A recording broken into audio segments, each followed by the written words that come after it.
In Sicilia vi aspettano queste meraviglie. Abbiamo il lardo qua steso che sta prendendo il sole, lo sfincionello bello, guardate, e i nostri panini con le panelle. L'arancinetto con il ragù di suino nero dei Nebrodi, polpa di pomodoro locale. Qui abbiamo la ricottina fresca che si può mangiare col pane fresco. Una vera bontà. E gli spuntini quelli belli in Sicilia così.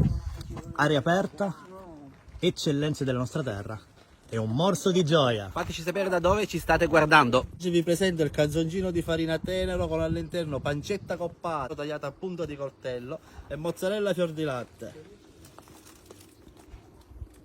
Qua abbiamo il panciottino nostro. Abbiamo sempre farina di grano tenero cotto con la scamorzina affumicata sopra, dove possiamo abbinare tante tipologie di marmellata e miele.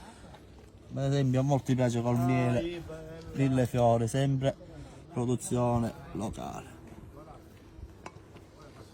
A voi l'assaggio, ragazzi. Lo dedichiamo a tutti gli amici di Bella Sicilia che amano questi sapori, sapori della nostra terra. Lo dedichiamo a tutti. E tra poco una sorpresa finale. Tra poco vi sarà il dolce per eccellenza. Qual è? La ricotta di capra, sempre dell'azienda di Marco, lavorata da noi però zuccherata. Adesso facciamo un bel cannolino. Guardate quale specialità siciliana prepareremo tra pochi secondi.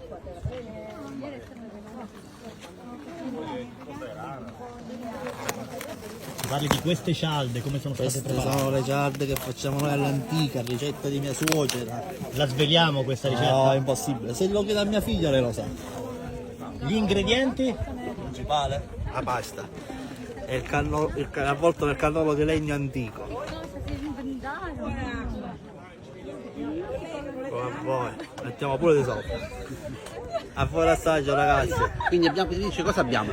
Questo è il nostro cannolicchio, li facciamo anche in formata grande, sempre produzione caffè stazione, con la ricotta locale, la ricotta fresca che avete visto poco fa nel buffettino. Noi l'abbiamo lavorata ieri, l'abbiamo messa a scolare 24 ore e poi zuccherata. Chi viene in Sicilia non può non gustare. È il tipico, è il marchio siciliano il cannolo.